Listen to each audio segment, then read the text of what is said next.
नमस्कार बच्चों। आज हम कक्षा 9 के सामाजिक विज्ञान विषय के संविधान निर्माण पाठ पढ़ रहे हैं और इसके 7वें भाग को आज हम पढ़ रहे हैं।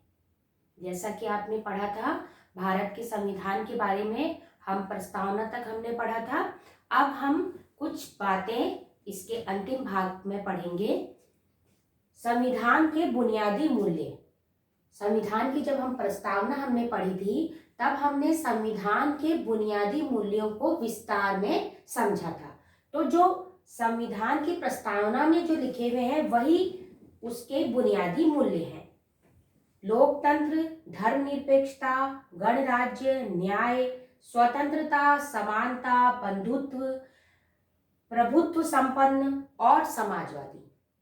ये हमने प्रस्तावना में भी समझे थे और जब प्रश्नोत्तर करेंगे तो इसको एक बार फिर से समझ लेंगे, इनके एक एक बिंदु की कौन सा बिंदु क्या कहता है। तो यही भारत के बुनियादी मूल्य हैं। जैसा कि आपको जब बताया था, तो जब मोतीलाल नेहरू ने 1928 में जब संविधान लिखा था तब भी इसमें से कुछ मूल्य उसमें लिखे गए थे। तो जब भारत स्वतंत्र हुआ उससे पहले जो स्वतंत्रता सेनानी थे, संविधान सभा के सदस्य थे, उन्होंने पहले से ही इन नियमों को बना लिया था, इन नियमों को सोच लिया था कि जब भारत स्वतंत्र होगा तो हमारे देश के संविधान के बुनियादी मूल्य ये होंगे। आगे चलते हैं। संविधान का दर्शन। संविधान का जो दर्शन है वह उसके बुनियादी मूल्यों में छुपा है, मतलब उसकी प्रस्तावना में छुपा है। ऐसा हुआ कि अमेरिका का संविधान जब लिखा गया तो अमेरिका के संविधान ने सबसे पहले प्रस्तावना लिखी। जब संविधान लिखा तो उसके प्रारंभ में उन्होंने प्रस्तावना लिखी। तो उस समय जितने भी देश स्वतंत्र हुए तो उन्होंने भी एक प्रथा सी चली आई कि भाई जो संविधान है तो संविधान की प्रस्तावना भी उसमें लिखनी है। तो अमेरिका के संविधान से प्रेरणा ली हमने भी, दक्षिण अफ्रीका ने भी और अन्य देशों ने भी। तो जो संविधान की जो प्रस्तावना है वो एक कविता जैसी है। अगर पढ़ो तो ऐसी लगता है जैसे कि कोई कविता पढ़ रही है। तो वही संविधान का दर्शन है। हमारे देश का संविधान में भी प्रारंभ में प्रस्तावना लिखी गई है जो कि हमारे देश के प्रथम प्रधानमंत्री जवाहरलाल नेहरू ने तैयार की थी। इसे उद्देशिका भी कहते हैं, प्रस्तावना या उद्देशिका।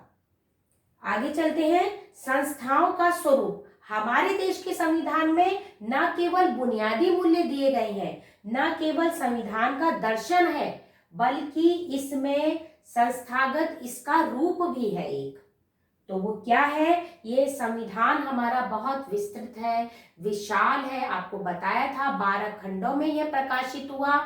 तो यह संविधान बहुत विस्तृत होने के साथ ही यह संविधान परिवर्तनशील भी है।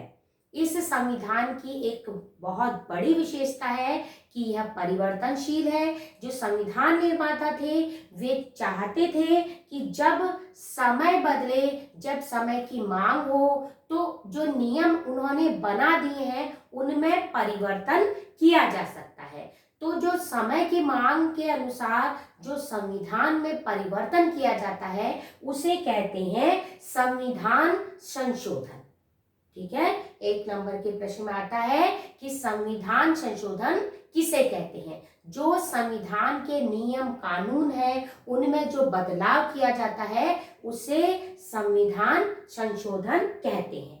हमारे संविधान यदि हम पढ़ें तो उसकी भाषा बहुत जटिल है, हमें समझ में नहीं आएगा एक बार अगर हम पढ़ें तो। लेकिन इसके नियम बड़े स्पष्ट हैं कि चुनाव किस प्रकार होना है, अधिकार किसके पास होंगे और चुनाव के बाद जो सरकार बनेगी उसके कितने अधिकार होंगे और नागरिकों के अधिकार, विशेष रूप से नागरिकों के अधिकार भी संविधान में लिखे गए हैं। तो जो ये अधिकार है वो सरकार की एक निश्चित सीमा रेखा बताते हैं कि सरकार को इस सीमा रेखा तक नियम कानून बनाने हैं, इसके बाद नागरिकों को अधिकार प्राप्त है। तो ये भाग समाप्त हुआ और अब हम इस पाठ के प्रश्नोत्तर देखेंगे अगले भाग में और उस पर विचार करेंगे। और जो पाठ के जिन भागों पर हम विचार विमर्श कर चुके हैं अभी तक मैं आपको बता चुकी हूँ, प्रश्नों में फिर से उसका रिवीजन हो जाएगा। तो अब आप आज का जो आपका होमवर्क है वो यही है कि आप इसमें से एक्स्ट्रा क्वेश्चन बनाएंगे, वो 4 क्वेश्चन एक्स्ट्रा बनाएंगे। धन्यवाद।